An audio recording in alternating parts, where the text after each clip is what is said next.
Hello, everybody. I am Duquessa Juana Isabella de Montoya y Ramirez, and I live in the West Kingdom. I'm a Laurel and a Pelican. I've been a Laurel for more than 40 years, and primarily for cooking. And the last several decades, I've been focusing on late period Spanish cooking. That's some 14th, but mostly 15th and 16th century Spanish and Portuguese. There's one Portuguese source that falls in that time frame, but it's mostly Spanish. And I don't speak Spanish. I grew up in California, so I have a little bit of Spanish, but I'm certainly not fluent at all. So translators are gods. We love translators. They are very important. Most of us who do any period cooking in beyond the British Isles would be lost without translators. So they are marvelous. Toast them frequently. So let's get started with what did people eat on the Iberian Peninsula in this time frame. According to Mistress Bridget, who lives in Atlanta, her translation of a 1423 Spanish carving manual called The Art de Cisora, the following things were considered food. I'm going to go through this fast because it's a long list, or try to anyway. Of the birds, peacocks, pheasants, francolins, and these are of abundance in Aragon: cranes, geese, bustards, ducks, moor cocks, partridges, linnets, doves, wild pigeons, turtle doves, quails, coots, seagulls, throstles, thrushes, widgeons, swallows, roosters, capons, pullets, hens, chickens, bitterns, which is a variety of wild duck, and some weird thing I can't pronounce. It's a gray and white variety of duck, herons, swallows, crested larks, and those which are similar to these in their flavors and constitution. Of the four-footed animals, oxen, cows, wild oxen, these are found in Granada.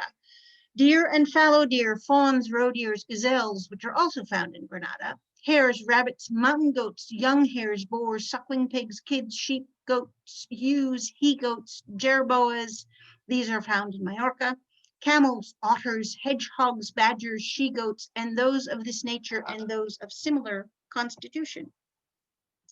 Of the fish, whales, red mullet, solreo, which is a kind of ray, needlefish, pollock, conger eel, moray eel, hake turbo, percebel, which is a mollusk found in Galicia, mocello, sole, flounder, salmons, pike, gilt heads, eels, gudgeons, rallies, cuttlefish, octopus, tunny, dolphin, shad, sea bream, red sea bream, barbels, trout, ox-eye, cackerel, sardines, lamprey, minnows, toquerellas, lobsters, prawns, crawfish, sabogas, which is a kind of shad, yellow mackerel, loaches, flying fish, mullet, gatos, and those which closely resemble them. Likewise, the shellfish, such as oysters, mussels, talinas, which is another kind of mussel, shrimp, and the like.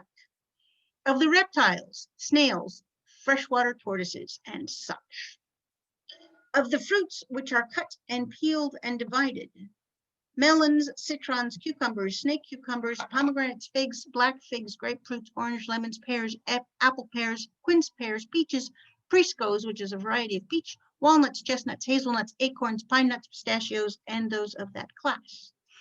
Of the herbs, by which they mean vegetables, cardoon artichokes, wild artichokes, lecheres, which is a plant that exudes sap, great mullein, spear plum, thistle, carrots, lettuces, turnips, onions, garlic, scallions, mallows, nettles, borage, acedias, purslane, capers, cabbages, leafy beets, parsley, annual, clary, sage, celery, fennel, anise, caraway, mustard, cumin, rocket, and those of that quality. Okay, so lots of different things that they would eat. The sources of information, for culinary information, there are several things. There's various cookery books. There's the Sansovi, which is in the Catalan language, originally mid-14th century. There is the 15th century Portuguese manuscript. There is the Manual de Mujer, which is a late 15th century Spanish anonymous manuscript. There's Nola, which is in Catalan. It's a Libro del Coc. I have actually a picture. Let's find a picture here. Share the screen. There we go. That is what the front of Nola's book looked like when it was printed. Which is pretty. It's a nice printing thing there. Anyway, okay. Other sources. There's and Nola is actually one of the big sources. There's a lot of recipes in that one, so we use that a lot. There's Luis Avila's 1530 health manual, the Banquet of the Noble Caballeros. There's a mid-16th century one by Juana Velez, which is a Spanish one. Reglo de la Vida Humana, Rules for Human Life. There's Diego Granada, his Libro del Arte de Cocina from 1599, just under the wire if you're really picky about the 1600 cutoff date. I have two more sources which show that I am not all that picky about the 1600 cutoff date. Domingo Hernandez de Mesera's Libro del Arte de Cocina is 1607. And Francisco Martinez Montillo's Arte de Cocina, Pastelería, Viscoria e Conservia from 1611. Some of these sources are translated, some are not, some are only partially. And one is in process of being translated, and I am waiting with great anticipation for it to be finished. The translated ones are Sansovi, which you can actually find in a published book. Yay! This is a good book. Lots of tasty recipes in it. The 15th century Portuguese is translated and online. It was translated by an SCA lady up in Canada. And when they do these sorts of translations, you know, sometimes there's academic translations and they get published, people get paid for them. It's done in a professional thing. Some of them are amateurs, your fellow SCA folk who translate these for the benefit of us reenactor crazies. And the Manual to Mujer and the 15th century Portuguese and Nola are all ones that have been translated by SCA folk. And all of them are available to find online. Let's see, Avila's 1530 health manual, Velez's 16th century cookery book, Granado's 1599 cookery book, and Macias's 1607 book are not translated. There are little bits and pieces that you can scout out online and in various other sources, but there are not complete translations of any of those books yet. It's one of these reasons I need to learn Spanish so I can read more of these books. And Martez Montillo's 1611 book is the one that is in process of being translated by Professor Carolyn Nadeau, who was the keynote speaker at West Coast Culinary Symposium several years ago. And she's a really fun lady. And if you Google her, you will find a few of the papers she has written. And you will also find her book, Food Matters, which she takes, she uses Don Quixote as the sort of the outline of the book, because at the beginning of Don Quixote, to describe Alonso Quijana, which is his real name, as opposed to Don Quixote, which is when he's off being crazy. Alonso Quijana's diet is used as a descriptor of who he is within his society, because what you eat is an indicator of your socioeconomic status. So, but she uses that description of his foods as the outline of then going on at great length on all kinds of lovely late period Spanish food. So it's called Food Matters, if you wanted to collect.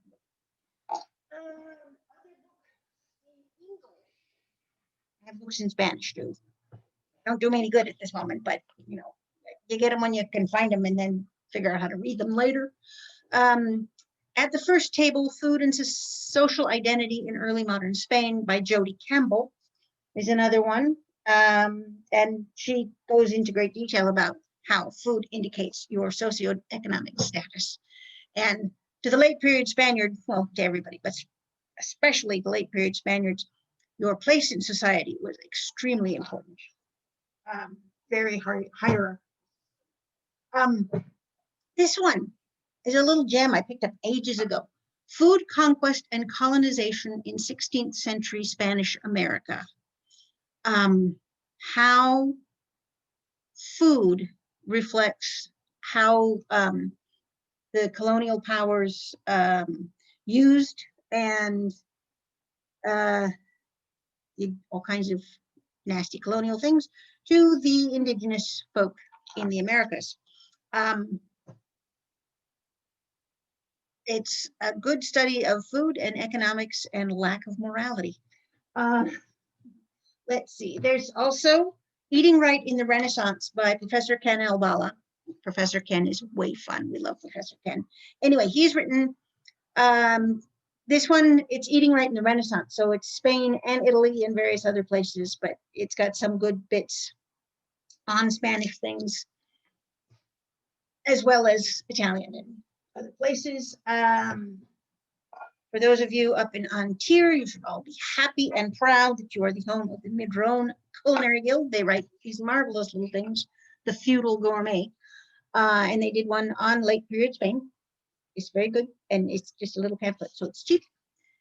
You should get that. There's Mediterranean Cuisine. This is another one that's got some Spanish, some Italian, various other places, but it's got some good stuff. It's paperback, it's cheap. And there's this one, Only Ever Buy It if it's on Remainders. It's not as bad as Fab Feast, but it is terrible. Drizzle of Honey. There's good bits in it. They're just not the recipes. The problem with Drizzle of Honey is, well, okay, the good part about Drizzle of Honey, it's supposedly what late period Jews in Spain ate. It's got some food-related references from Inquisition transcripts. That is the useful part of that book. The recipes are not the useful part of that book. They bear no relation, from what I can find so far, to period Spanish foodstuffs. So those are the sources in English. I have a big stack of books I can't read yet, but any of you who do speak Spanish and want to know those books, we can talk about those later. Let's see. Okay, onward. That's sources, and we can go into further detail on those later if I ran through it too fast for you. Okay. Also, there were questions about if they'll be posted later. Yes, we will post the references later. I create a blog post for each of the recorded classes, so it will be available there. Okay, good. Okay, so we know ingredients and sources. Now, how were these dishes? What dishes were made with these ingredients, and how were they presented? Because we often do not have menus for particular times and places. But yay, in Spain, I found so far, I found three. One is a menu for a 16th century graduation feast from the Universidad de Salamanca. It's a really pretty campus. If you ever go to northern Spain, go to Salamanca. It's beautiful. Anyway, and there's Salamanca is one of the oldest universities in Europe. In one of the quads, there is a tree that's been there for a long time. And, you know, it's a university, an ancient, relatively ancient university. There's a big tree in it. So it's the tree of knowledge, right? It's a sequoia from California. I like that. Anyway, this graduation feast The salads must consist of various fruits, vegetables, citrus, preserves, sugared almonds, preserved cherries, eggs, and other tidbits which go to make a salad royale. After the salad, eggs are served. After the eggs comes a dish of game, whatever is best in season, such as partridges, poults, chickens, pigeons à la neige, and others which have the best and most delicate taste. There follows a dish of chicken hash, served with slices of bacon and sausage, pieces of rabbit and veal with roundels of lemon and other seasonings. Then comes the fish course, which must be the choicest to be found in season, such as salmon, eel, or dorado. Next, there must be a dessert, which normally consists of eggs à la royale. Sometimes a blancmange is served, but this dish is becoming less expensive, and it is necessary to add another. To end the meal, one is offered cheese and Seville olives, bonbons or anise, and half a pound of wrapped confits with wafers and toothpicks. I don't know how familiar you are with later period feasting practices, but throughout Europe, in the later part of period, you would often send your guests off at the end of the meal with confits, which are candied spices, and wafers, and sometimes flavored toothpicks. This was so that they would have sweets to freshen their breath after a, as you can see, heavy meal. And also it was, you were giving them sugared things, which was another way of showing off. Hey, look at me, I'm rich, I got sugar. And I'm giving it to you because then you will owe me something. Because it's all about the social status. We have a much smaller meal here. It's a menu from the table of the Archbishop Juan de Ribera in Valencia. This is for a Monday in February, 1568. It's a dinner eaten with his lordship, the Archbishop, and 4 gentlemen. So we have 5 guys on a Monday night in a dead of winter, and this is what they eat. Bread and wine and sweet oranges, 2 roast hens, 6 roast partridges, pastry of half of a kid goat with egg yolks, fat, and spices. Wild boar roasted, mutton meatballs with egg yolks shaped like stones, boiled mutton, 2 pounds, turnips in bacon, boiled pork, 2 pounds, apples, 4 pounds, 2 cardoons, olives and cheese, and 50 walnuts. That's 5 guys on, this is not a feast. This is just Monday. This is just dinner on Monday. That's a lot of food.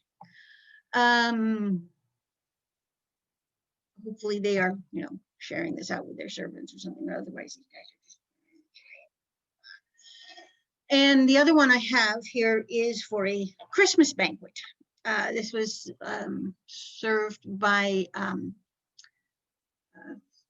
Francisco Martes Montillo, who was the chef to Philip III. So just slightly post period, but it's very early in the 17th century. So I'll say it counts.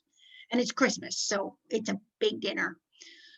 The first course is ham and olla podrida, which is something I'll get into later. Roast turkey from the New World with its gravy, little veal puff pastry pies, roast pigeons and bacon, bird tartlets with whipped cream soup, roast partridges with lemon sauce, capriotada, which is also a yummy thing I'll talk about later, with pork loin, sausages and partridges, roast suckling pigs with cheese, sugar and cinnamon soup, leavened puff pastry with pork lard, and roast chickens. And that's just the first course. Second course, roast capons, thin hard-baked cake with quince sauce, chicken stuffed with escarole, roast veal with arugula sauce, seed cake with veal sweetbreads and livers of small animals, roast thrush over a highly colored soup, quince pastries, eggs beaten with sugar, hare empanadas, fried trout with bacon fat, and a puff pastry tart.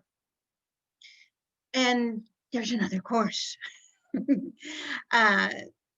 Chicken stuffed with bacon fried bread, roast veal udder, minced bird meat with lard, smothered or drowned pigeons, roast stuffed goat, green citron tarts, turkey empanadas, sea bream stew, rabbit with capers, pig's feet empanadas, ring dove with black sauce, the Spanish version of blancmange, and rice fritters. So nobody goes away from that table hungry. Okay, now to get any cuisine has certain signature ingredients that are what you think of for that, what that one tastes like.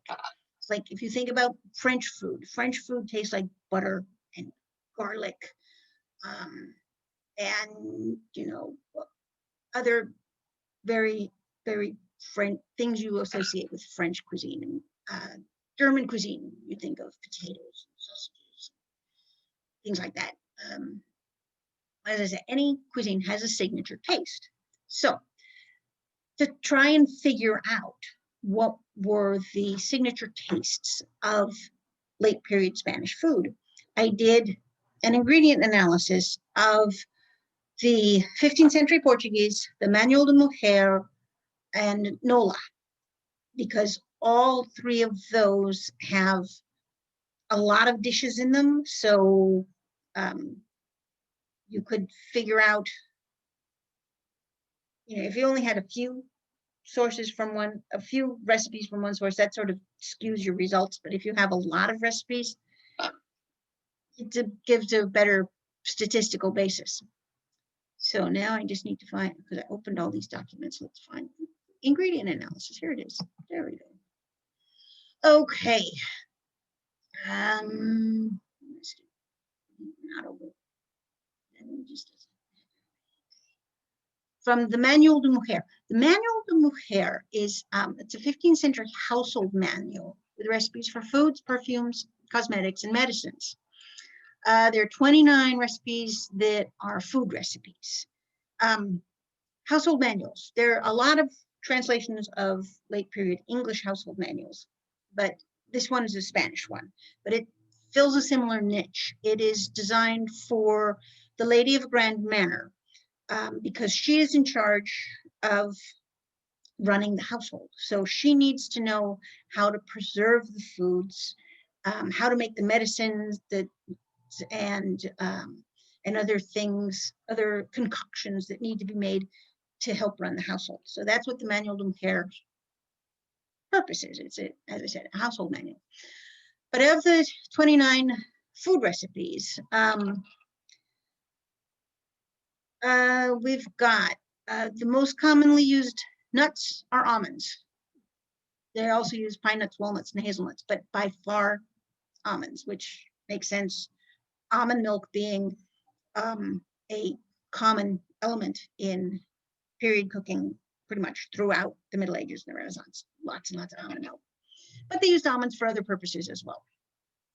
Sweeteners, primarily sugar, a little bit of honey, but mostly sugar.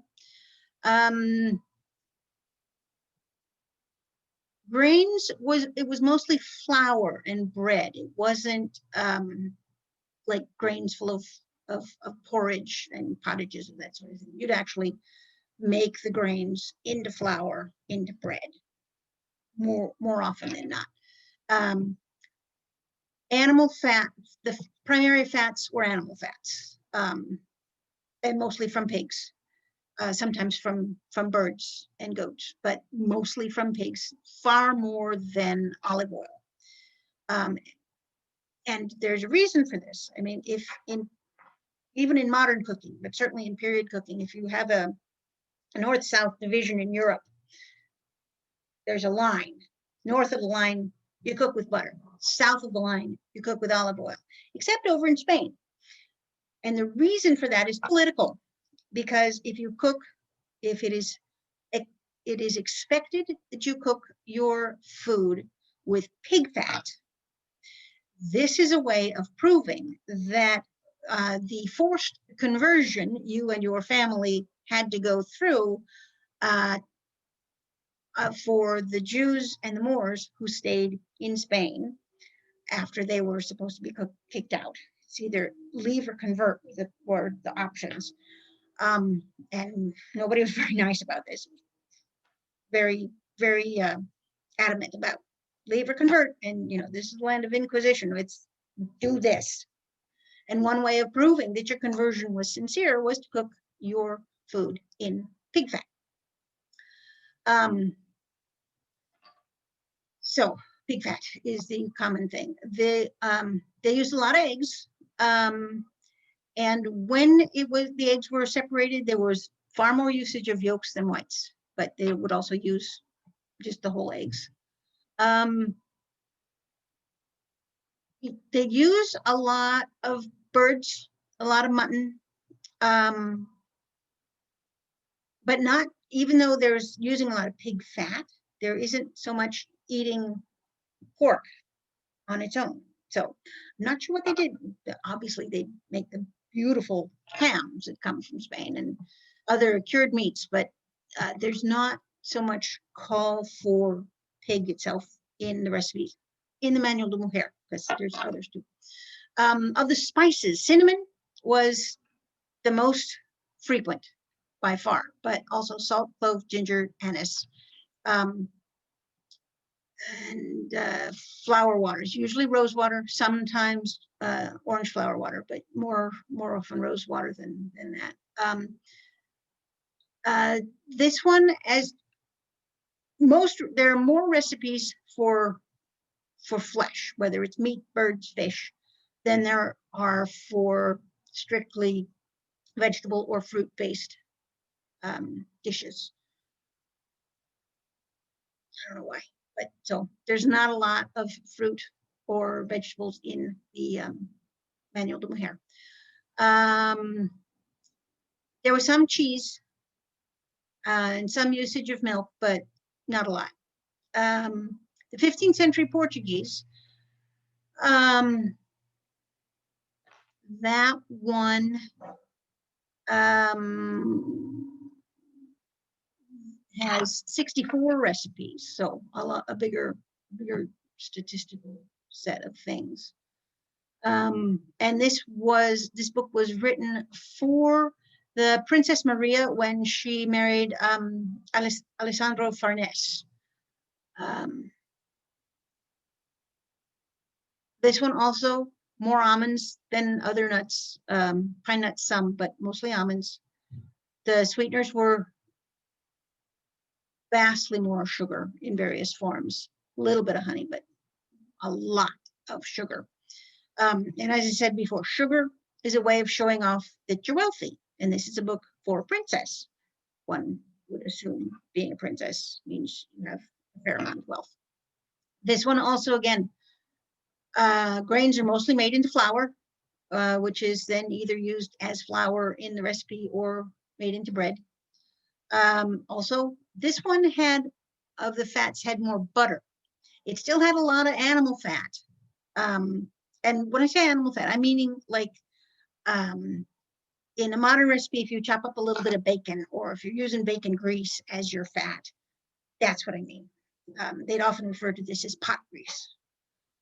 But this one has a lot of butter, more so than the Manual de Mujer, but it's Portuguese, it's not Spanish. They were not as adamant about the conversions. They didn't have as many conversos because they hadn't had Moors, many, and they weren't as picky about kicking their Jews out. So, but they did also use olive oil. They had this one had a lot of egg recipes. Also, then in the meats, again, poultry predominates. Pork and mutton, rabbit, a little bit of beef, not a lot. Some organ meat, some offal as well. Here, salt's the predominant spice, followed by cinnamon, then cloves and black pepper are the main ones. There's also saffron, ginger, anise, and cumin a little bit.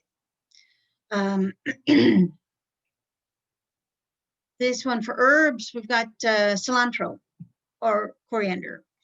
Usually when you say cilantro, you mean the leafy greens, and when you say coriander, you mean the seeds, but it's all the same plant. Not everybody knows that, so, but you probably did.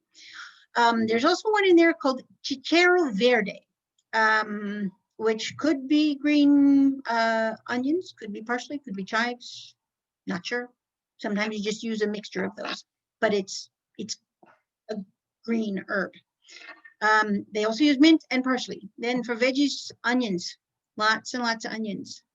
For the fruits, a lot of quince, a little bit of citrus, both citron, lemon. There's also a couple recipes in there for peach and for pear. Not too much dairy for this one. And then the last one is Nola, the Libro de Coach. Now Nola, his book is in Catalan rather than Castilian. What we think of as Spanish in modern times is based on Castilian, but Catalan is a different language. And it's the area around Barcelona, which is Catalonia and the Kingdom of Aragon. The kings of Aragon in the 15th and 16th century, 15th century particularly, they had not just the area around Barcelona, around Catalonia. They also owned Sicily and Naples. They were seafaring because they're right there on the coast. So Naples, while nowadays you think of it as part of Italy, it belonged to the Catalonians at the time. And Maestro Robert or Roberto or Ruperto was the king for the king of Naples, who was a Catalan, and he wrote in the Catalan language. This one, I know of two translations of this book. One, which you find online, which is Mistress Bridget's translation. There's also a paper one, which I think is also by an SA person, but you have to have not found it online or have a paper copy of it. Fellow named Vincent Cuenca. This one has a lot more recipes. It has 243 recipes. So, as I said, NOLA is the main source for late period Spanish food, just because of the number of recipes. There's just lots of different things you can cook. But again, nuts, almonds are the main thing. A little bit of pine nuts, hazelnuts, chestnuts, walnuts, but vastly, like 54% of the nut recipes are almonds. The sweeteners, again, sugar is by far and away the main sweetener with a little bit of honey. Grains mostly are made into bread or dough or flour. There's a little bit of rice, but not a lot. And grains eaten in other forms, as I said, like porridges and stuff, not so much. But again, remember, late period, pretty much all period culinary manuscripts are written for the nobility and the upper classes. Grain porridges are something that you tend to associate with the lower classes. They don't write down what they're eating. Figuring out what they eat is a much more involved process because they don't have recipe books. We did have one question. Yep. How much salted meat is used in the Iberian Peninsula? There are not a lot of references that tell you. There is some. There aren't a lot of recipes for making salted meat products. There are some, and Spain is known to this day for its fabulous hams, but they'd also salt fish and salt pork products, but they're not called for. Those things are not called for as ingredients in the recipes in the books so much. It's more often the fresher meat, but they did. I'm not saying they didn't eat the salted meats. It's just that those salted meat products comprise a very small number of the ingredients in the recipes. Another question, sure. A meat-related question. Do the sources refer to sausage making? Yes. Not there yet, but yes, they do. And actually, if people who are interested in salted meat products and cured meat products, the Facebook group called Saluminati, which is a takeoff on the Illuminati, has lots of stuff. It's a good place to go talk about cured meat things. And tagged to the top of that Facebook group, if you go to it, is Master Wolfrich's Google Doc on everything he has found out about period meat curing recipes from all of the countries that the SCA and cultures that the SCA deals with. So there's a couple of Spanish ones in there, but also a lot of other places. So that's a good place for that. Let's see. This is another one. NOLA is another one where we've got a lot of usage of egg yolk and whole eggs and no whites. Not sure what they're doing with the whites, but that's that. Meats, a lot of the meat is broth. And also half of NOLA is on things you can eat during Lent. So there's tons and tons of fish recipes, which I know doesn't do Genevieve, if she's still with us, any good because she don't like fish. But I like fish, so I'll eat hers. Again, poultry, lots of chicken, and then some partridges and peacock and squabs and doves and ducks and things like that. And the livers of the poultry are called out separately. I like chicken livers, they're good.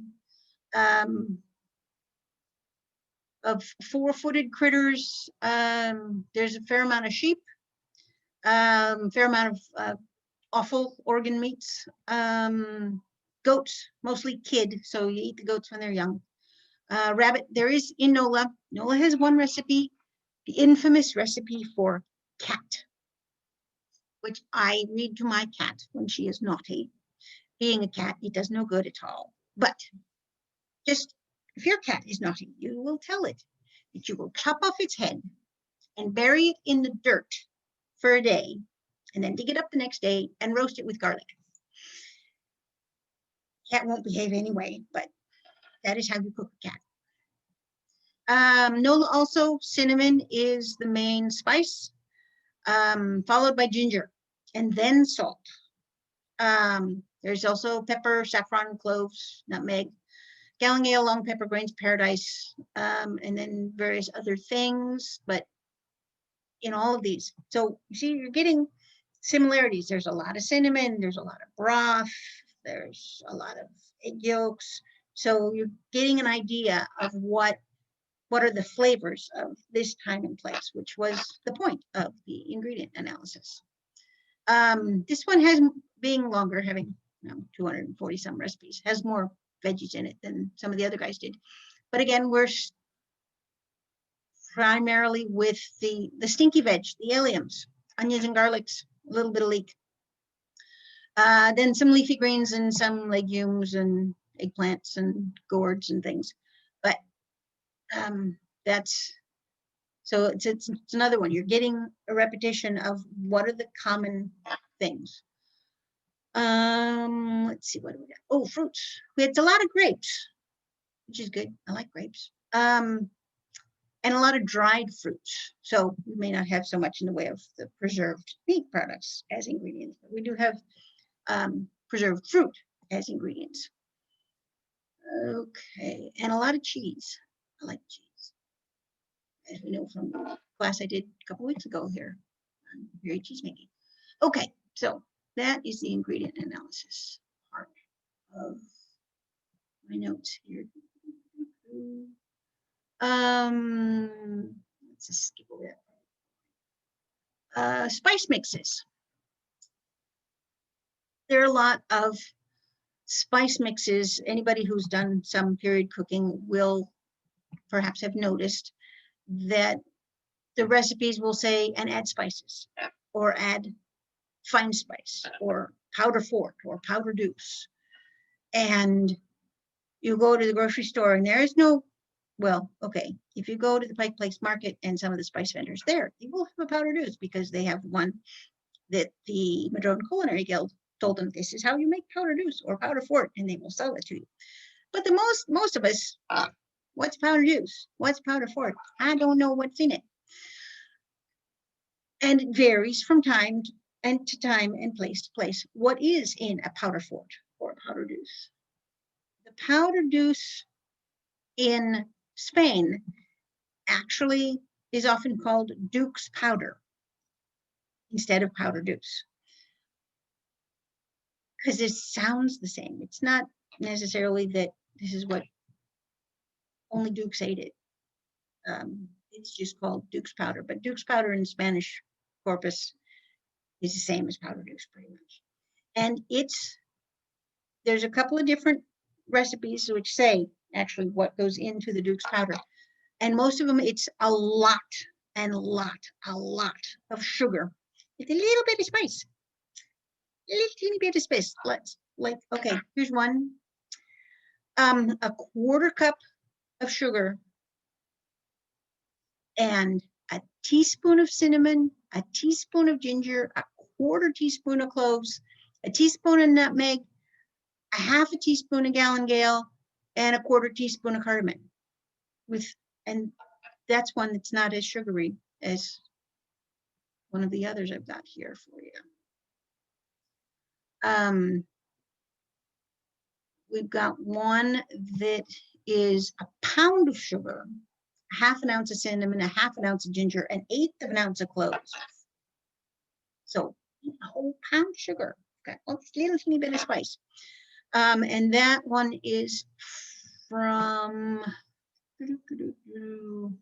that's from Nola, from Bridget's translation of Nola. Then that's Duke's powder, and then Duke's powder in another manner. A lot of period recipe books will have, this is how you do this, and then another manner, and another, and yet another. So you have a series of recipes that are for the same thing, but slightly different ways of doing it. Sometimes this is how you do it on a feast day, and this is how you do it on a fast day being Lent or the day before a holiday, any of the days where you're not supposed to eat such fancy food. The Duke's powder in another manner is a pound of sugar, an ounce of nutmeg, an ounce of grains of paradise, an ounce of long pepper, an ounce of cinnamon, an eighth of an ounce of galangal, and 2 ounces of ginger. So, as I said, a lot of spice, with a little bit of something else, just to make it interesting. Sorry, really quick question. Did they use more cow or more sheep and goat for cheese? For the cheese, more sheep than others, because a lot of the central part of Spain, Old Castile, Extremadura, all of these areas are good pasture land, but they're pasture land that's better for sheep than for cows. So primarily because they're growing wool, they as a product to sell, and then when you've got sheep for making wool, well, you also have sheep for making milk. So then you're going to make sheep's milk cheese. And Manchego, which is, if you think of Spanish cheese, most people, that's the first Spanish cheese they can think of, and that is traditionally aged sheep's milk cheese. And I got some, when we went to Spain a couple of years ago, I got some beautiful raw sheep milk cheeses. They were aged ones because you can't bring the fresh ones home, but I brought the aged ones home. They were quite yummy. So yeah, sheep and goat are, when you don't have particularly lush pasture land, you want fairly lush pasture land for your cows. But if you live in a very, very dry place, it's easier to raise sheep and goats because they're not as picky eaters. And there are other uses for them because you can use, depending on the variety of goat, you can also use their hair sometimes. And they're also, they're not as big critters, so they're easier to manage. So mostly sheep and some goat. There is some cow. I'm not saying there's no cow cheese, no cow's milk cheese, but mostly sheep. Okay, back to spices. That's where we were.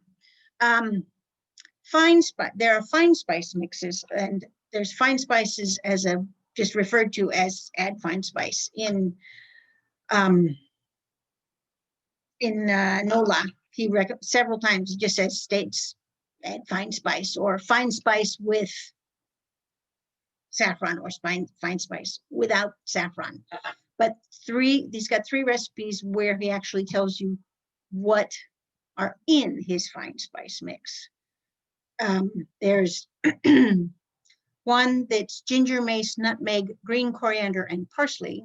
Since it's got green coriander and parsley, this is not a fine spice mix that you have mixed up ahead of time because you've got fresh herbs in there, so it would get moldy if you left it, unless you dried it, which is possible. They could have done that, but then why use green coriander? Because I don't think dried cilantro leaves have much oomph to them in terms of flavor. The other 2 are spice mixes. One is nutmeg, mace, cinnamon, ginger, and cloves. And the other one is ginger, cinnamon, saffron, grains of paradise, nutmeg, and mace. So those are versions of fine spice, which in the context of, say, French or English cooking would be your powder fort. He got a couple other spice mixes. Spices for common sauce and spices for peacock sauce. Common sauce, 3 parts cinnamon, 2 parts cloves, 1 part ginger, 1 part pepper, a little dry coriander, and a little saffron. And the spices for peacock sauce is 4 ounces cinnamon, 1 ounce of cloves, 1 ounce of ginger, enough saffron to color, and add grains of paradise. So peacock sauce would be fancier because it's for peacocks. That's another thing. Sometimes there's confusion about peacocks and turkeys because the word pavo is the modern Spanish word for turkey, P-A-V-O. But in period, pavo meant peacock. So you have to look at the context and look at when and where your recipe is, because Columbus had found America, which is where turkeys come from. So of course they would be eating the turkeys. Well, not of course. Just because something is available doesn't mean the people are actually eating it. The tomatoes and peppers, for example, were ornamentals in rich people's gardens in Europe before they were considered food things. It was more a, look at me, I have a fancy garden and I have this exotic plant. Aren't I special? Oh, eat it? No, goodness, no, I'm not going to do that. I'm just showing it off because it's pretty. Same kind of thing with the turkeys. It's like, did they eat the turkeys? Did they even bring the turkeys over? I mean, the Spanish people who were in the New World, yeah, they probably ate turkeys because the local people were eating turkeys, and you're hungry and there's the food that's there, so you're going to eat that. But Spanish people in Spain, pavo still meant peacock. So I know it said turkey in the menu that I read earlier, and I was reading it because that's what the translator said. Whether the translator actually looked at whether or not it was pavo, whether the thing they were translating said pavo, or used what was the words at the time, which was, I believe, what? Belly, which is the Catalan word for turkey, which is chicken from India, from the Indies, not India. So whether they actually meant turkey in that menu or they meant peacock, I don't know, because I am not yet able to read the original source material. So let's see, next thing on my list, beverages. We're talking a lot about eating. Well, you have to have something to drink along with what you eat. So we have beverages. In Avila's book, Health Manual from 1530, he talks about drinking water. I mean, we're always told, that's a crock. Of course they drank water. But he lists several herbs to add to water because it's cooked water, boiled presumably. Therefore, you can drink it without getting sick. And then if you have some sort of ailment, he's got a list of things, depending on your ailment, what you should add to your water. So basically making herbal teas or a tisane. For a stomach affliction, add cinnamon or cloves. For if you fear paralysis, sage and honey. If it is very hot, you add barley. If you have an affliction of the liver, you add chicory. Various other things listed in here. There's also, if you've ever seen the, he's boiling the water. So drinking a glass of ice water is not something most period people would do because it didn't have ice, which is why in the movie, if you've ever seen the movie Mad Love, which is about Juana La Loca, there's this one bit. Anybody who's into food history thinks this is really cool, and everybody else in the movie theater thinks, why are those people just freaking out? The king, Philip the Fair, is given a glass, a beautiful clear glass of water, which is in a big vessel full of snow. So he can have cold water because he's the king. He can afford to have snow surrounding his glass, not in the glass because the snow is filthy, but surrounding the glass so that he has cool water. So you want to impress the king, you give him iced water. I know. Ice water is something we all drink every day. I don't think it's a big deal. If you lived a few centuries ago, it would be a very big deal. And you'd have to be the king to have that. So besides water's boring. Water's useful, but it's not nearly as much fun to drink as other things. So again, Avila in his health manual talks about beer. Beer is water cooked with wheat, barley, oats, and hops.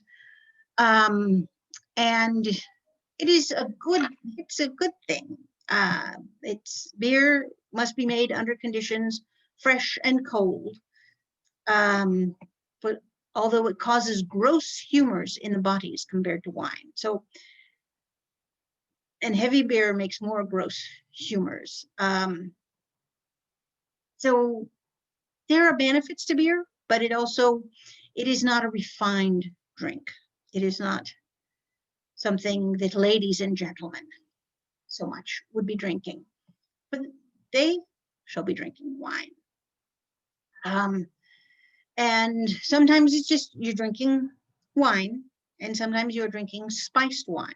In NOLA, there are two spice mixtures for wine. So some of you may be familiar with Hippocras, which is a sweetened spiced wine drink. It's various versions throughout period culinary manuscripts. And there's a Hippocras recipe in NOLA. There's also one for a thing called claria. And claria is generally a spiced sweetened wine for white wine, because Hippocras is usually red wine. So those of you who maybe don't like red wine or gives you a headache or whatever, you can still make a Hippocras-like thing with white wine. There's also a spice mixture that's similar for water. So if you don't want any booze, or it's just not your thing, there's one that's a honey and spice mixture that you add to water to make it taste more interesting. Also, there is a book, a Catalan book that was printed in the 15th century on wine, Libro de Vins by Arnold de Villanueva. And he primarily talked about red wines. Spaniards mostly have red wines, but they do have some white as well. They use almonds to improve wine.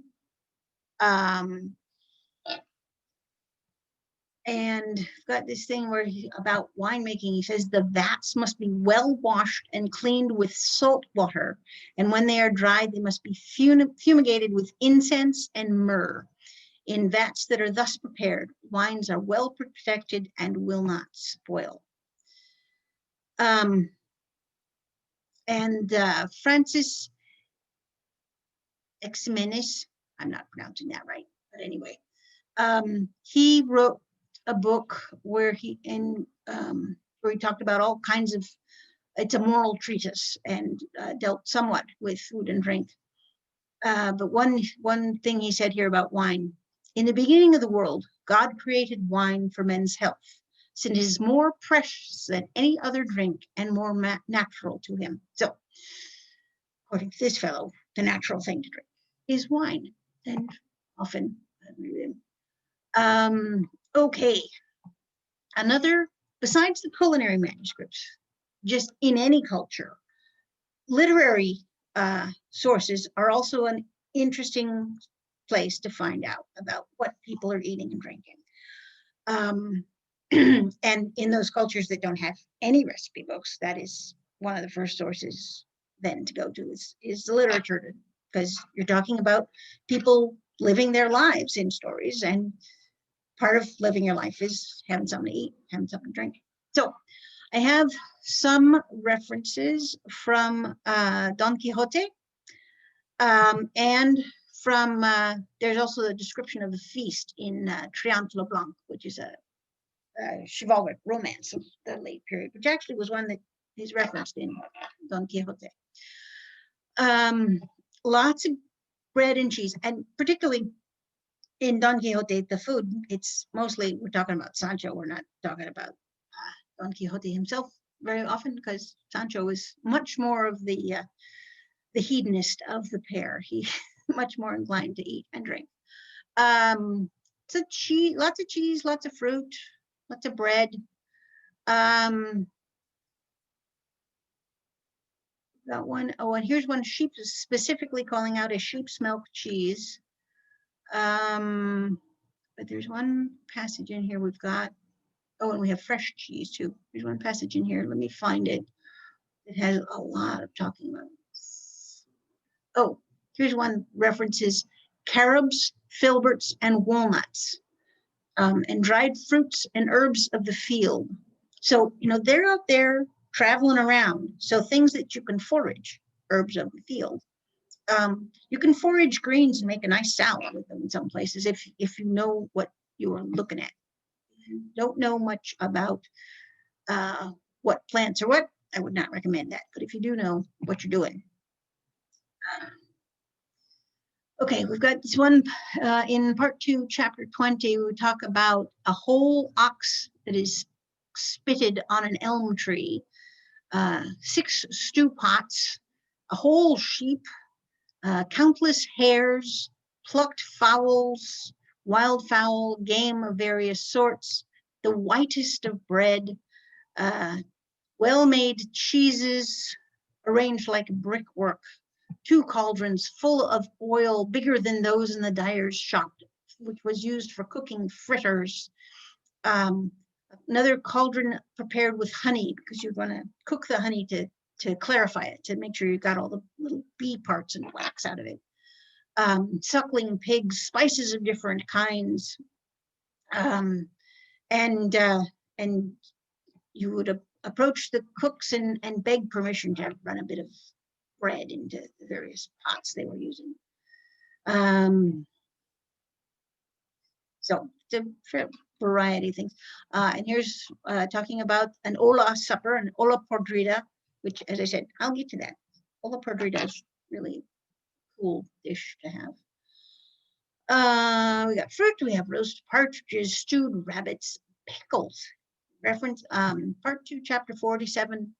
They reference pickles, so pickling things. I didn't find any pickling recipes, but things were pickled, which you would expect. I mean, pickling is something that pretty much every culture does because you have to preserve your food.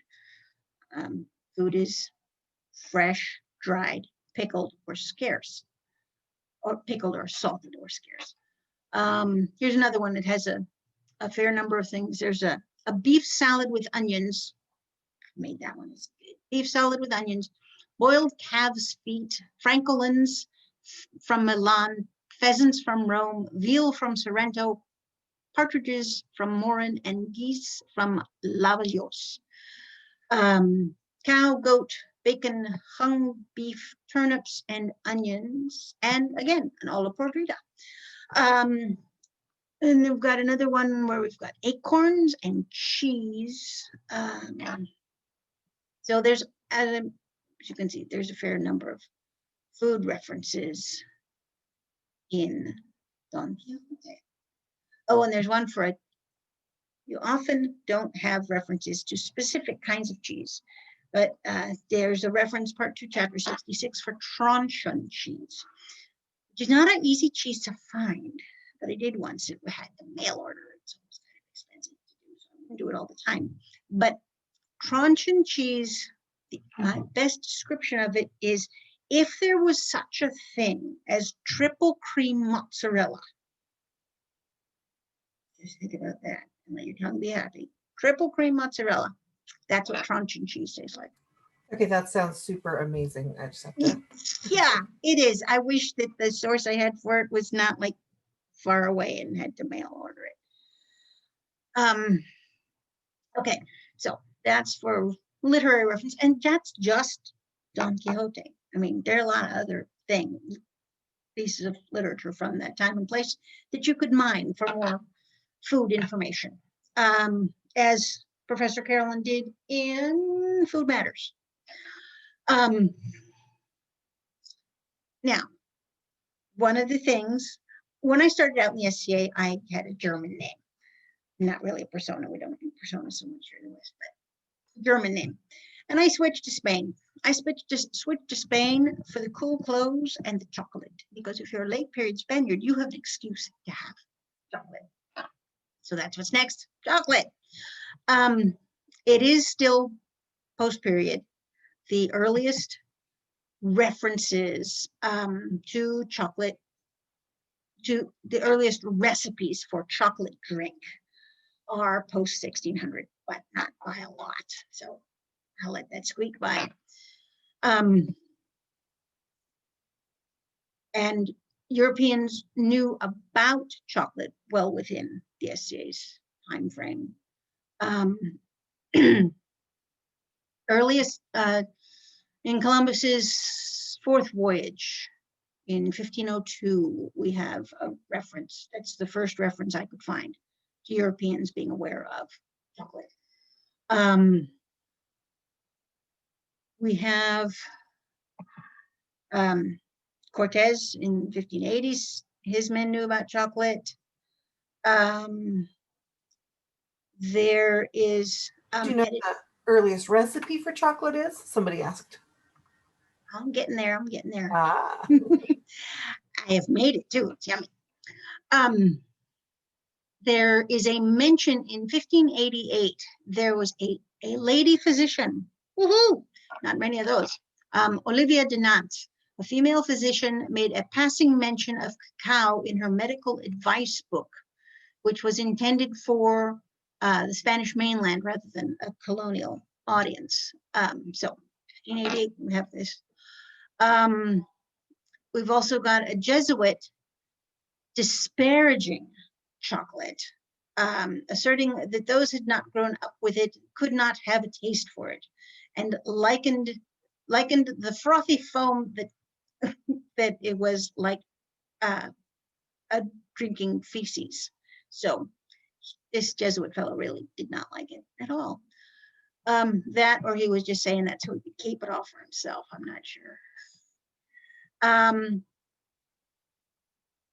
Cargoes shipped from the New World to Spain in 1588 and 1591 listed chocolate in their cargo. The amount of chocolate in the cargoes returning to Spain increased a lot fairly quickly once they figured out what was going on there. Now, the earliest recipe written by a European for how to make the chocolate drink that the people in Central America had been drinking for quite some time is 1631, and it was translated into English in the 1650s. And in Central America, cocoa beans were, besides being used for making chocolate drink, were also currency. So this recipe lists the ingredients, most of the ingredients by weight, but the chocolate by number of beans. Fortunately, I was able many years ago now to get cocoa beans. You can now readily buy cocoa nibs, which are broken beans. But at the time, cocoa nibs were just really hard to find at a retail level anyway. I'm sure they could get wholesale for chocolate makers, but through work, I was able to get some actual cocoa beans. So I counted them out and then weighed them so that then I could figure out, in regard to the other ingredients in the recipe, what is the ratio in terms of weight of cocoa beans. So when you're working with cocoa nibs, as I said, broken beans, you can't do the counting it out. So if you have somebody like me who's done that math, so you have the weight instead of the number of beans, you can do a fair approximation of the slightly post-period chocolate drink. Let me get here. I know I've often, when we're in person, I have a couple times done a class on the chocolate drink. It's more fun in person because there are samples for bringing. So let me try and find the recipe. Okay. Here we go. The 1631 recipe for chocolate drink, as translated in the 1650s into English, is 700 cocoa beans.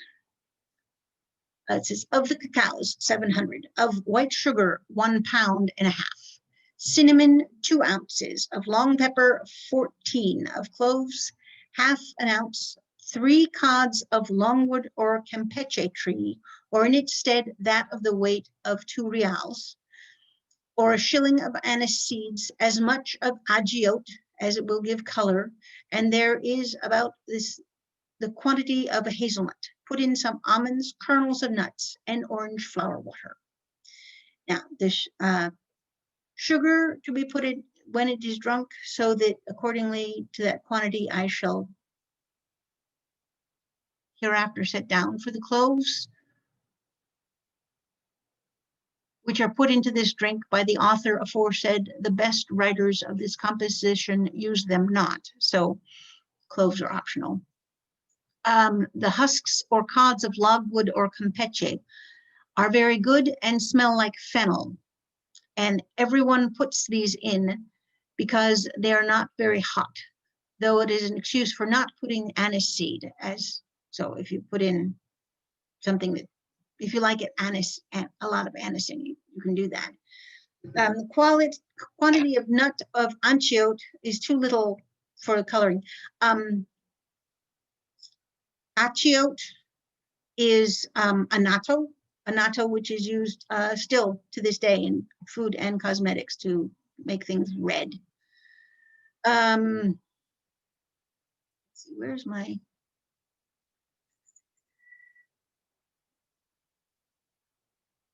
Here we go, mixing the drink. No. I'm sorry, I'm scrolling through the recipes here to find you. Okay, find you the recipe. Here we go. All right. So, my redacting that recipe and weighing out the cocoa beans and then cutting the recipe down to a more usable thing. And use all of your grinding tools. I use my big food processor, my little food processor, and my spice grinder for this. 5 ounces of the cocoa nibs, because 130 shelled cocoa beans is 5 ounces. Oh, wait a minute. No, that's my notes on here. And no, the recipe is 10 ounces of shelled cocoa beans or cocoa nibs, 9 ounces of sugar, 0.2 ounces of cloves, 3/4 of an ounce of cinnamon. So you need a good scale to do this. A half an ounce of anise, a half a teaspoon of annatto, a half a cup of ground blanched almonds, 2 tablespoons of orange flower water, and 5 red chilies. You can use regular white refined sugar or the Mexican cone sugar. If you live in an area where there are Mexican grocery stores, the little, they're about this big, cones, brownish cones of sugar that you get in the Mexican markets. These are from my researches on sugar processing and how it was done in period. These I believe to be the closest readily available sugar that you can use for period recipes. I think that's most similar to what they had in period. And as I said, use all the grinding machines, grind everything and grind it and grind it and grind it. And then you will have the drink mix. What you then do with it, it's my sweetie pie. You take 3 ounces of this mixture and you mix it with a quart of warm milk. You can add egg yolks if you want to make it to have more substance, be more filling. And when you mix it, you want to use one of these called a Moleno, and you do this and see all of these little bits in here that when you, and this goes around and this goes around. So when you go like this, it froths it up, which is the point. And somebody asked using, which chilies did you use? I just used chilies about the size of my finger that were dry. They were a hot chili. They weren't, sweet pepper. They were a hot pepper, but not excessively hot. They weren't like,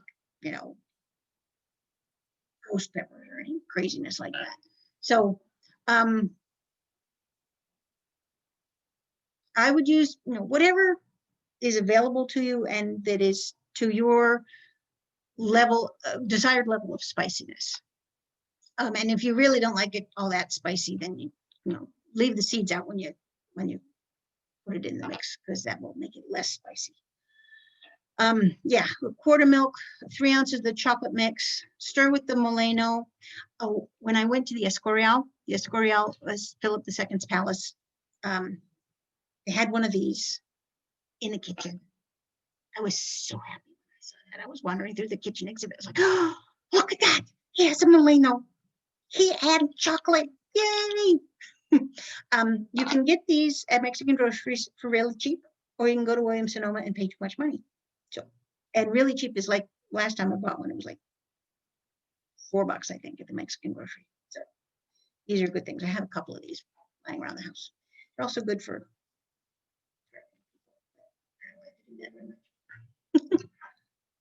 also, the chocolate drink mix makes a lovely base for a mole sauce. So if you made more chocolate drink mix than you're actually going to drink, you can make mole. But I was going to say, the modern processing for chocolate, for, if you buy bars of chocolate or cocoa, any of those things, they have had the modern processing so that they will emulsify in liquid when you make hot chocolate nowadays. It doesn't get grainy and separate out. If you don't do that to chocolate does not emulsify. So if you're doing this recipe and you're using either cocoa beans or cocoa nibs, your chocolate will not emulsify in the milk. So there's a lot of stirring and then drinking. Excuse me, you stir and then drink and stir and drink, because it's these little grains of chocolate and the other things. The other spices mix better with the milk, but the chocolate doesn't emulsify.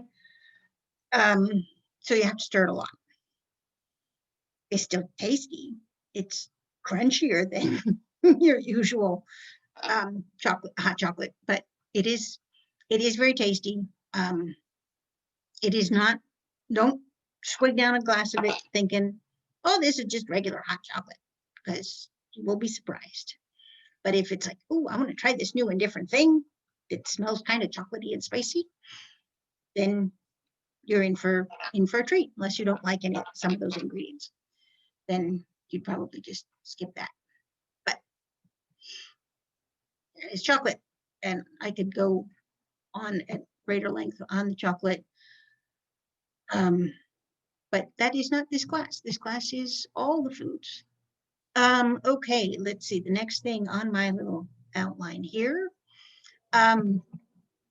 There are some dishes which are ones that you think of as part of the national cuisine of Spain now, or of Spanish food now. And some have some references in period cuisine. Paella is the one that first comes to mind for most people when thinking of Spanish food. Paella is a dish of rice cooked in broth, most commonly with a lot of seafood, also with saffron. It's not always with seafood. My husband makes a wide variety of fabulous paellas. He makes one with pork and pomegranate. He makes one with chicken and chorizo and garbanzos. And there's also a popular one in Spain of snails and rabbits. So it doesn't always have to have fish, but certainly the more touristy versions are always assumed to be fishy. There are baked rice dishes in period. None of them are actually paella from what you modernly think of paella, but there's some that are similar. There's one in Nola, which is rice casserole in the oven, so baked rice dish. So there's that part. Clean the rice well and wash it 2 or 3 changes with cold water, and then dry it. When it is dry, clean it again. You want to make sure that's everything.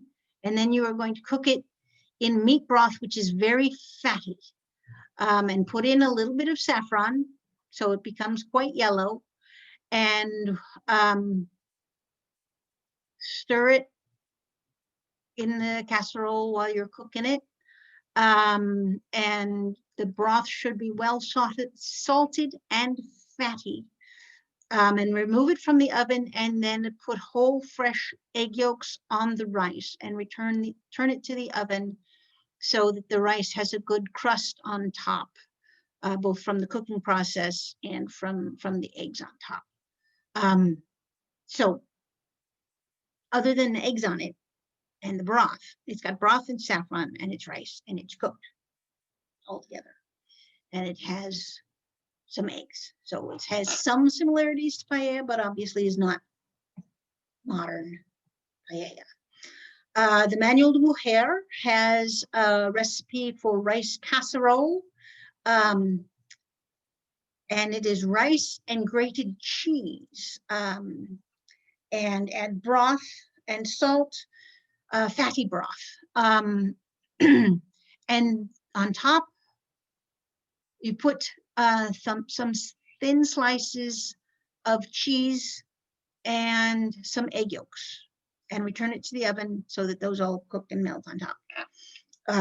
So again, cooked rice, some similarities, still not paella. And then there's in Granado, the one from 1599, there is a sweet one because it's made with almond milk, and it has sugar and sweet wine and such like in it. So it's, again, it's a baked rice with broth kind of thing, but still not paella. but it's close. So those are the antecedents of paella, if you will. Flan. Flan is another Spanish sort of thing. Sweet custard or crema catalana, all of those sorts of custardy things with sugar. We have a couple of those. There's the imperial dish in Nola. There is broom flour dish also in Nola. Let's see, the imperial dish is basically, it's milk, rice flour, egg yolks, and sugar garnished with sugar and cinnamon. So it's rice flour as the thickener, but it's got the egg yolks and the milk and sugar to make a sweet custard. So there's the flan-like aspect of it. The broom flour dish is rice flour, goat milk, or sheep milk, or almond milk. So you have your choice. Sugar, dates, pine nuts, hazelnuts, fine spice, and sour pomegranate seeds. So it's got a lot more texture to it than flan tends to. Flan is, generally kind of, it's all smooth, but with the nuts and the fruit and such in it, this would be more chunky. There's also a custard fritter in Nola. Custard, which is a fritter, is the translation of it. And that's cheese, curds, eggs, more cheese, mint, rose water, and wrapped up in dough. So it's sort of a custard, but it's a custard that's in dough and then fried. So it's a fritter. And fried things are always yummy. Fritters are good. We like those.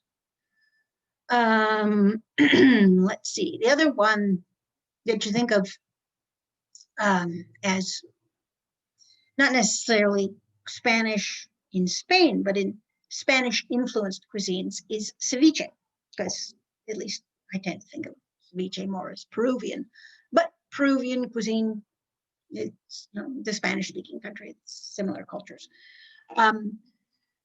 Ceviche, the word in the period Spanish books is echebe, which is similar to ceviche.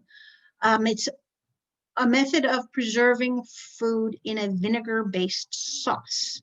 Now, ceviche nowadays, it's pretty much always seafood, and it's cooked. It's chemically cooked. It's the acid in the vinegar cooks it, as opposed to cooked with heat, like in the oven or on the stove. So it's sort of in this. It's more that it's pickled, because it's a vinegary thing. So there's an echebe, and it's not always fish in period. There's an echebe of rabbit, which is yummy. You partially cook the rabbit, and then you preserve it in a vinegary sauce. And then we have another one that's called good echebe, which is bread soaked in vinegar, and then blanched almonds and toasted hazelnuts and pine nuts, and you grind all of that together, the nuts, 3 kinds of nuts, the bread soaked in vinegar, all ground up together, so you make, and then you blend that with fish sauce, and then strain it, and then add raisins, and then grind that. So there's a lot of grinding. Put it all in the pot with fine spices and saffron, and then some honey if you want it to be sweetened, and then you put this sauce of all of these things on fish when it is cold. You put it on dentex, which is it's a white fish, and you can eat this. You will have cooked the fish, I think, previously, because it's got all these other things in it besides the vinegar. If it was just a straight vinegary thing, you might want to do that with a less cooked fish, because cooking the fish not necessarily as necessary as it is with meat from birds or quadrupeds. But it's something that you can eat cold, so you can fix this ahead of time. Like if you're doing a feast and you're worried about, which food's hot, which not. This one is a recipe that you specifically can serve cold, which might make things a little less hectic in your feast kitchen. Is a good thing. Then that one's good, Eshebe. A couple others. They're also fishy ones for with a lot of vinegary stuff. And then it's not as well known outside of Spain, but in Spain, one of the things that is considered their national dish is called cocido, which basically it's stew. And what's modern times is called a cocido. In period was called an olla podrida. I told you we'd get the olla podrida eventually. Olla podrida. The bad thing right now in the pandemic is that you can't make an olla podrida for 2 people. And there's just you need like 6 at a minimum, and those have to be 6 big eaters because you cannot make a small olla podrida. There are several different recipes, both in Spain and outside of Spain. There are some of the recipe books outside of Spain refer to a Spanish dish called olla podrida. There's in some of the English books, it's in the Transylvanian book, and there are a lot of variations of an olla podrida. We could probably just do a whole class on olla podridas by themselves. But what you put in all the different vegetables, frequently legumes, so usually like chickpeas or lentils or some other legumes. You put in turnips, you can put in shredded cabbage, you can put in an onion. Frequently, if you put in an onion, you want to spike it with a little bit of cloves, not a lot, because cloves are very overpowering, but a few cloves stuck in the onion. And then chunks of salted, here we have our salted piggy parts. You were asking about cured meats. We've got snouts, ears, pig's feet, salted, any other salted parts of the pig. If you're doing it nowadays, you might want to get a smoked ham hock or something, because snouts and ears and stuff are perhaps difficult to find. You'd put in a whole chicken or other birds. You put, well, okay, you take the head, feet, and the gut off and the guts out. But otherwise, you put the whole chicken in there. You can put sausages in there. But all of these things into one pot, and then broth or water, because it will make broth as you cook it. And then you cook it slowly. So you have this big pot, big giant pot full of all these things, and cook it slowly.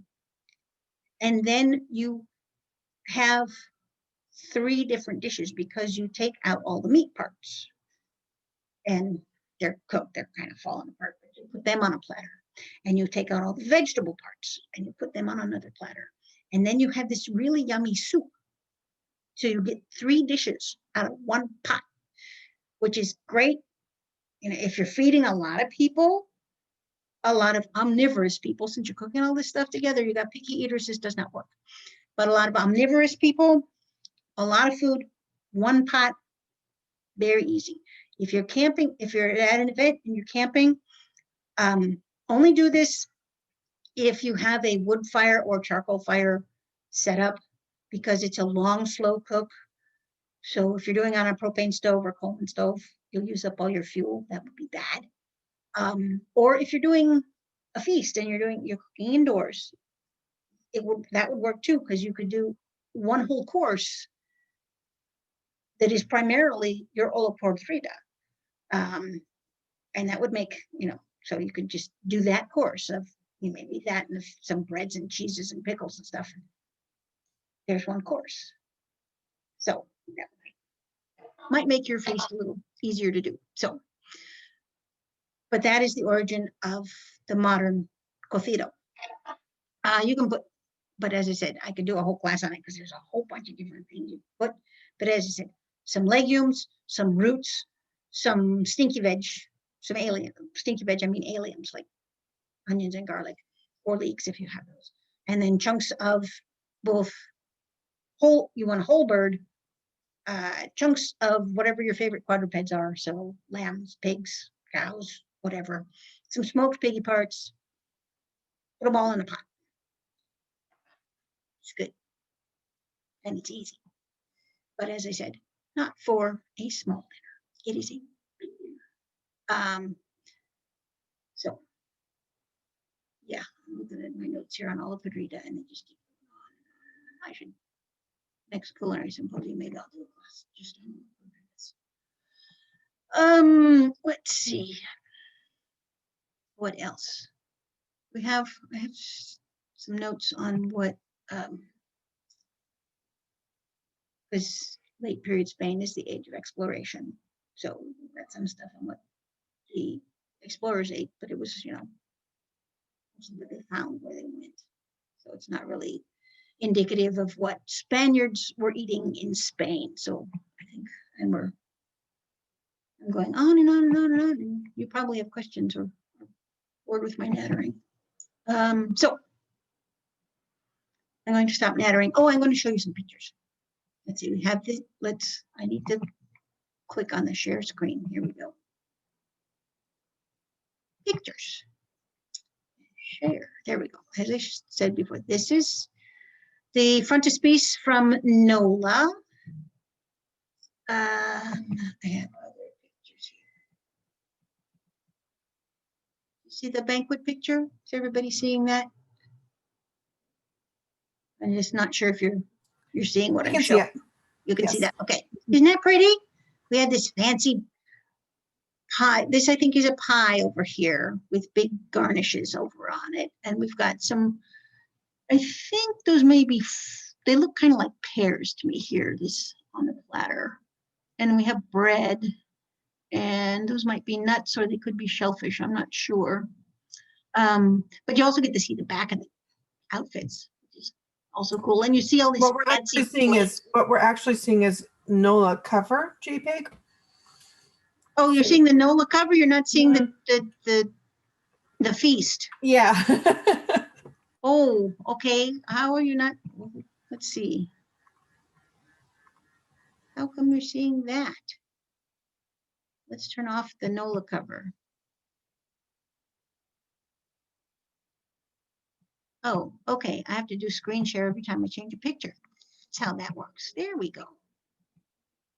Now do you see the feast? See the people feasting?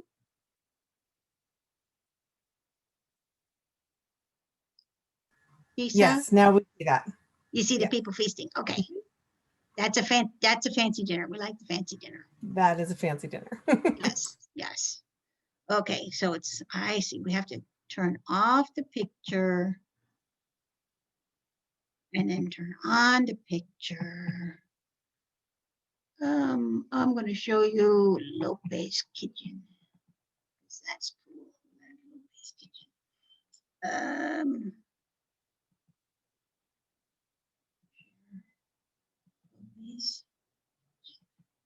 There we go. Can you see the kitchen? Yes. Lope de la Vega is a playwright. He's contemporary to around Shakespeare's time, but he was a playwright in Spain, and his house in Madrid is a museum now. And at some point late in his life, he wrote an inventory of all of the things in his house. So the museum is done up based on this inventory with not necessarily the things that Lope actually had, but things similar to what he had in his house. And this is his kitchen. So you can see there's the hearth there and pots hanging down. They also have his garden, which has all of the, he had a list of what was planted in his yard. This mat here on the ground it's a grass rush woven mat. So you'll often, in period references to rushes on the floor, in some places that may actually be just, piles of grass on the floor. But I think that it also refers to later on, things are getting a little more refined, that it's woven mats like this.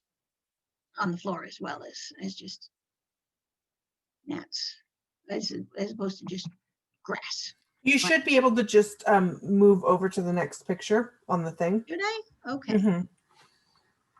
Let's see. There. This is a more modern kitchen, but it has sort of period-ish elements to it. This is in Cordoba in the Viana Palace. I like the kitchen. It's pretty. So okay. There's another angle on the Lopez kitchen, gives you a closer shot of the cooking area. As you can see, it's more of a over fire stove kind of cooking as opposed to oven cooking. An oven would more likely be outdoors rather than inside the house. That is the frontispiece of Macias, which is another one of the manuscripts I talked about. That is only little teeny bits of it translated. Those are some kitchen tools from a museum in Cordoba. More kitchen tools in the museum in Cordoba. That is the Antler Chicken from Martes Montoya, which I did a class on at the Colegio de Iberia.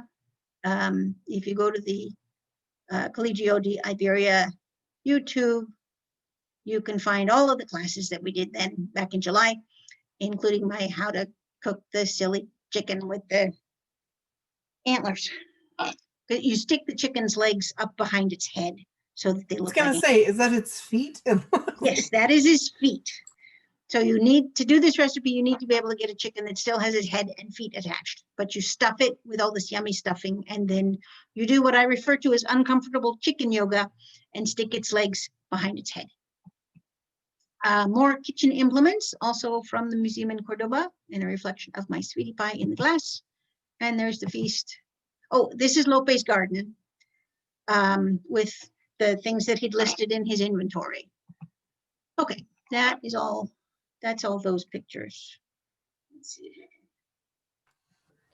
Turn that off. I also have pictures. Here we go, pictures. One of the things was butter. Can you see these pictures or not? No, you have to, if it's a different window, you have to go. It's a different window. Okay. So we go here. No, that's not right. Why is it? Oh, sharing is paused. Stop share. There we go. And share screen. Okay, now can you see my butter pictures? You see the butter pictures? Yes, you can. Okay. There is, in Martinez Montoya, he talks about cooking butter on a spit, which is very silly thing, but you can do it, as you can see from my pictures. You take butter and you take a few sticks of butter, pound on them so they all turn into one big mass, and stick skewers on them. And then you put sugared breadcrumbs, a layer of sugared breadcrumbs on them, and you can cook them on a spit, which is a very foolish thing to do and lots of fun. And then you scrape it off and you make people eat it, which they don't object too much because it's sweet butter. What's not to want to eat? This one, these pictures, do you see the oranges? Does everybody see the oranges? Yes. This is actually from an English recipe, but it is oranges in the Portuguese fashion. So still fits with our Iberian theme. You make, what you're making are candied orange peels, except the oranges are still mostly whole. And you're also making orange marmalade, and you're filling your candied oranges, your orange peel cups, with the marmalade. And these are some of my process pictures from when I did that. It turns out really cool. You would want to use Seville oranges, the bitter oranges, because sweet oranges were far less common in period. And if you go far less common in late period, and earlier on, not known at all. They were always sour. So when the Seville oranges come in January, at least January in these parts, make this recipe. It's fun. Let's see, was that all the pictures? We had the butter and the oranges. Yeah, I think that was it on those. So I will stop sharing there. So we did have a question. Okay. What is the most prevalent way to cook mutton or goat? Stewing it mostly. And frequently the references will be for kid. So if you're looking through NOLA, for example, NOLA would be the one you'd want to go to first, because as I said, he has the most recipes. If you're just searching through NOLA, and you're doing it from an online copy, because the translation's online, so it's easy. You're just, doing a word search. Don't search for goat, search for kid. You'll find it.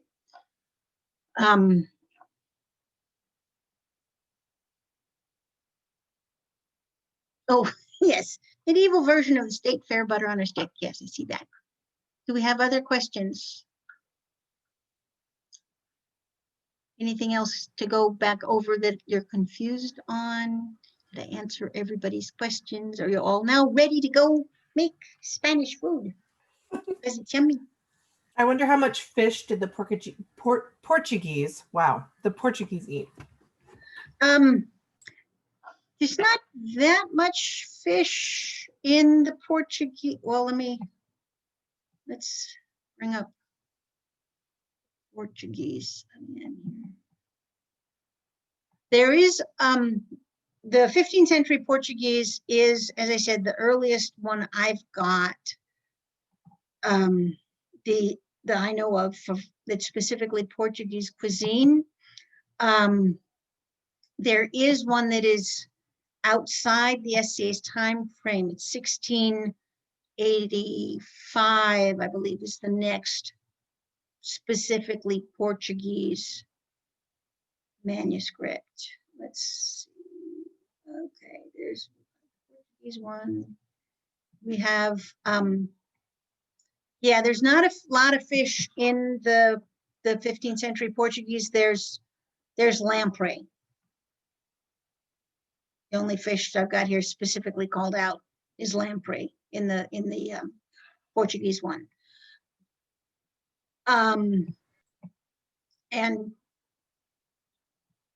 there may be a possible source for lamprey up there in Antler, because I know at least one of the native tribes has the rights to fish them, but I don't know that they sell them outside the tribe. But Portuguese fishermen were in late period going off to the fishing grounds off Newfoundland and getting cod for salt cod. I just don't have any period salt cod recipes, but we know that the fishermen were fishing for these.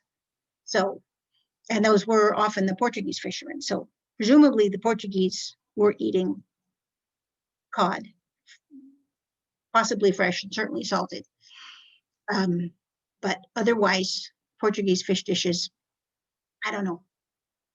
I'm sure they did, but because they have tons of coastline, and when you have tons of coastline and you're hungry, you're going to eat fish. Okay, so we have a couple more questions. What kind of pan was chocolate cooked or made in? Did they use special chocolate pots in the 15th and 16th century like they did in the 18th century?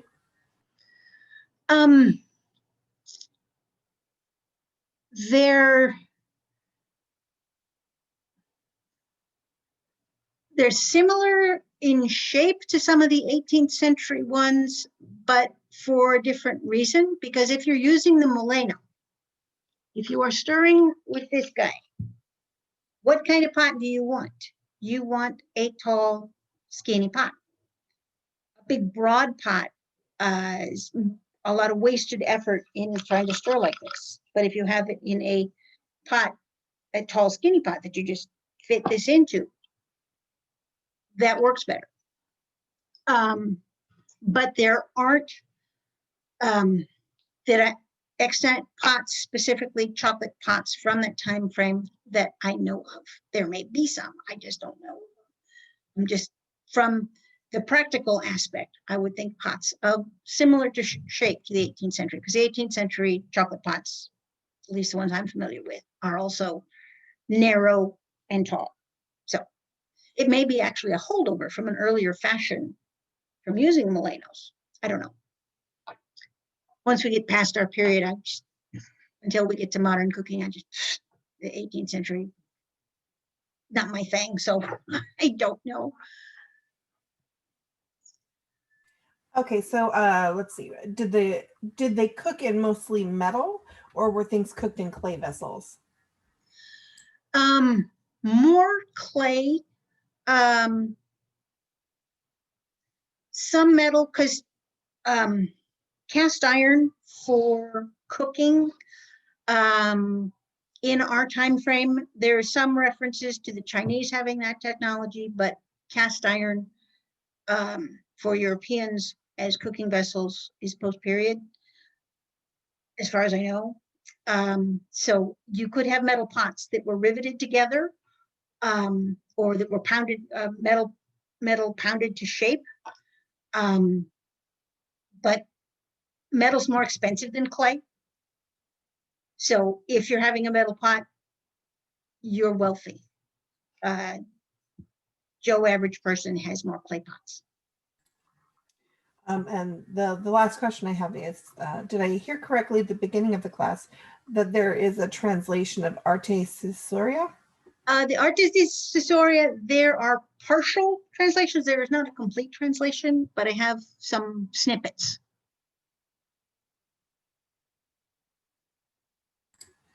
All right, I think that's all the questions that we have. There's a question here, and Basque. I think it was just a comment on. Oh, okay. Oh, Basque fishermen, yes. The Basques certainly would, being up also on the coast, on the north coast there. Yeah, Abrahi, if you want me to send you the little snippets I have from the Arte Caesurea, I can do that. I think that's all the questions we have. Okay. Did everybody have fun? Did you learn things? Absolutely. I did. It was very interesting. Okay. We have too rambly and disorganized. Thank you so much for teaching today. You're welcome.